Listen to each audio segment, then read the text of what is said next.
Una de las preguntas más frecuentes de las personas que tienen diabetes o enfermedad del azúcar es qué frutas puedo comer y cuáles no. Pero cuando buscas en internet te encuentras con muchas respuestas diferentes y al final nunca sabes qué es lo que sí puedes y qué es lo que no puedes comer. Por eso hoy te quiero enseñar de qué manera tú mismo puedes aprender a decidir qué alimentos te convienen y cuáles no.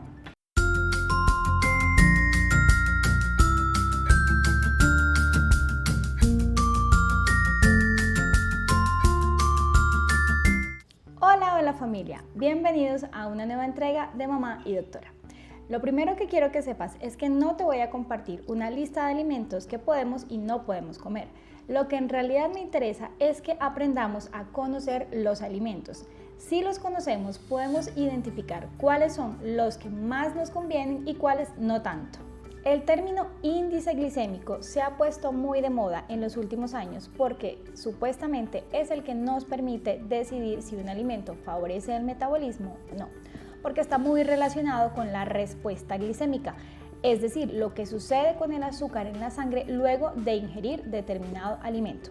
Pero esto no es del todo cierto, porque cuando hablamos de comer, hablamos de calidad y también de cantidad en los alimentos.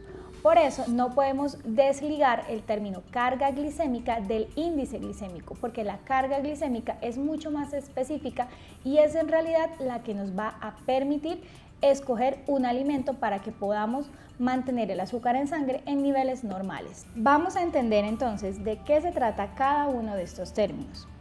El primero, índice glicémico. En términos muy generales y para hacerlo mucho más fácil de entender, índice glicémico nos habla sobre la cantidad de azúcar que va a ser liberada en nuestro organismo luego de comer uno u otro alimento, que podría ser así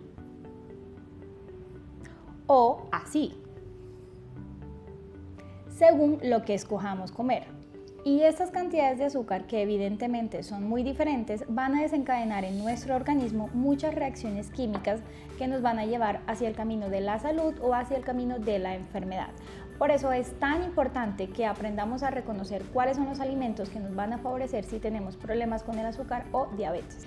Este índice glicémico ya se conoce en la mayoría de los alimentos y representa un valor específico.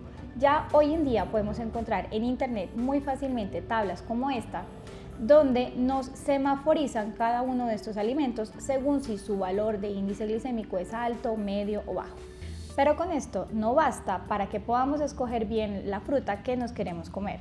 Lo que realmente nos sirve del índice glicémico es que con él podemos obtener la carga glicémica. En la carga glicémica también tenemos en cuenta la cantidad de lo que queremos comer, porque sin duda no es lo mismo comer una uva pasa que comernos una bolsa entera de uvas pasas. Cada una de las frutas tiene cierta cantidad de hidratos de carbono que es diferente para cada una de ellas. Esto significa más o menos la cantidad de azúcar que puede haber en uno u otro alimento en las mismas cantidades. Pongamos el ejemplo entonces con las fresas. Dos fresas grandes como estas, que representan aproximadamente 100 gramos, tienen 7 gramos de hidratos de carbono en esta cantidad. Este valor lo vamos a multiplicar por el índice glicémico y lo vamos a dividir entre 100. Nos da un valor de 2. No se preocupen que no nos vamos a enredar con estos cálculos, es solo para que veamos cómo se obtienen cada uno de estos valores. Ahora, si duplicamos la cantidad y ya no tenemos 100 gramos, sino 200 gramos, entonces tenemos el doble de hidratos de carbono. Al multiplicarlo por el índice glicémico, que sigue siendo el mismo independientemente de la cantidad, porque recordemos que índice glicémico no considera la cantidad del alimento que estamos escogiendo, y dividirlo por 100 pues nos da un valor de 4. Sigue siendo una carga glicémica baja, lo que significa que si eres diabético pues lo puedes comer.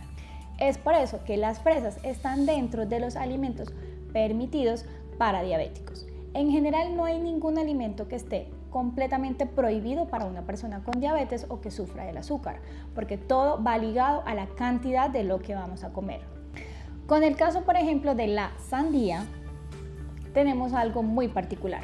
Resulta que esta fruta tiene un índice glicémico de 75, es decir, muy alto. Según eso, pues no lo podríamos comer.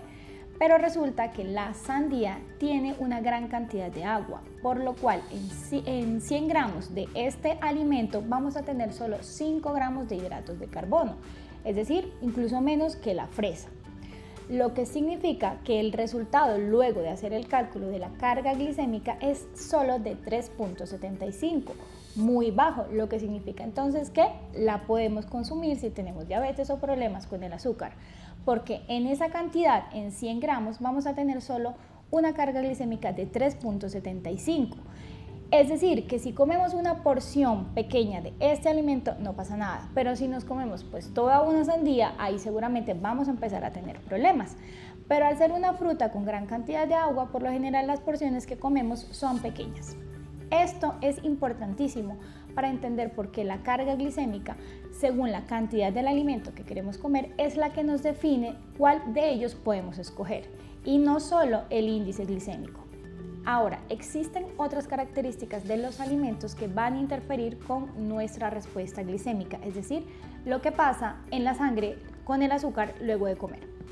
El primero de ellos es la fibra. A mayor cantidad de fibra, menor va a ser el índice glicémico, y esto se explica porque la cantidad de fibra que hay en los almidones puede interferir con la acción de las amilasas encargadas de la absorción.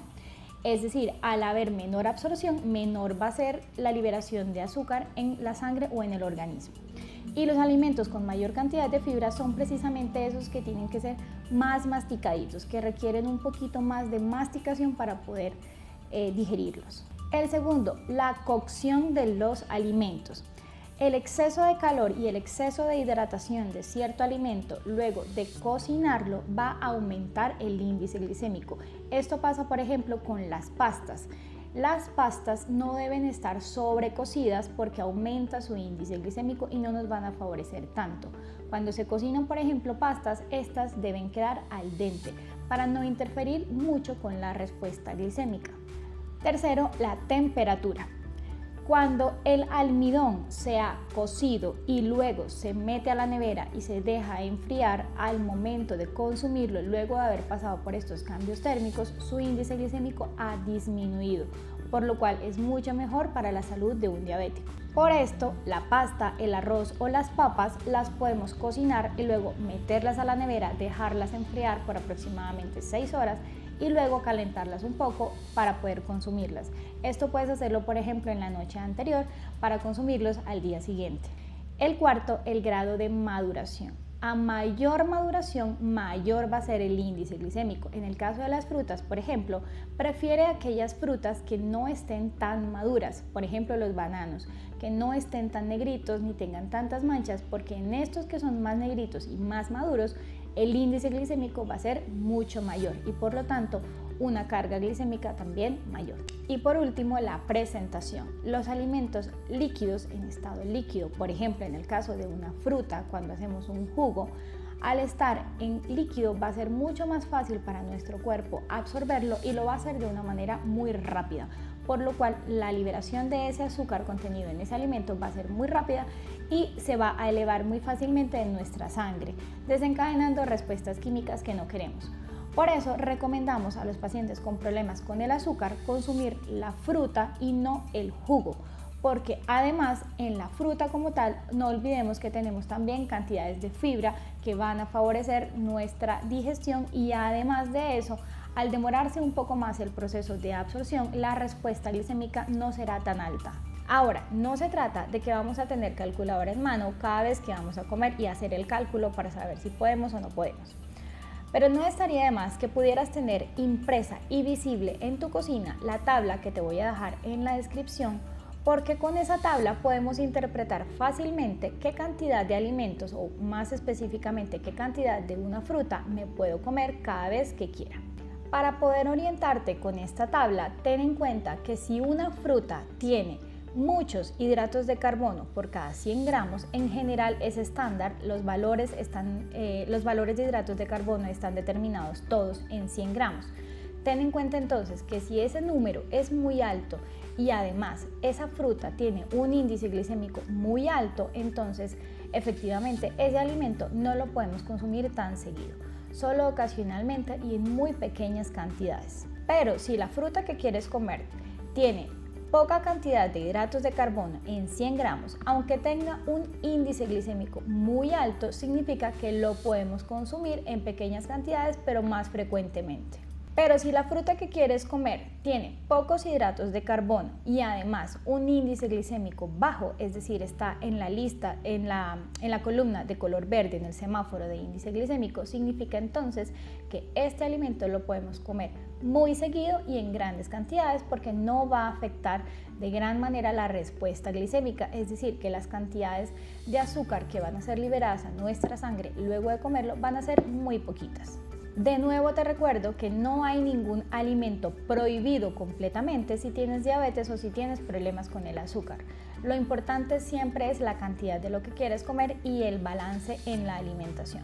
Esto hablando específicamente de los alimentos naturales, 100% naturales, porque ya con los procesados o ultraprocesados la cuestión es completamente diferente. Seguramente vas a tener muchas preguntas sobre este tema. Te invito a que las dejes en los comentarios y en la medida de lo posible las estaré respondiendo. Recuerda darle like si ha sido útil para ti esta información y no olviden que la mejor medicina siempre es el amor y hasta pronto.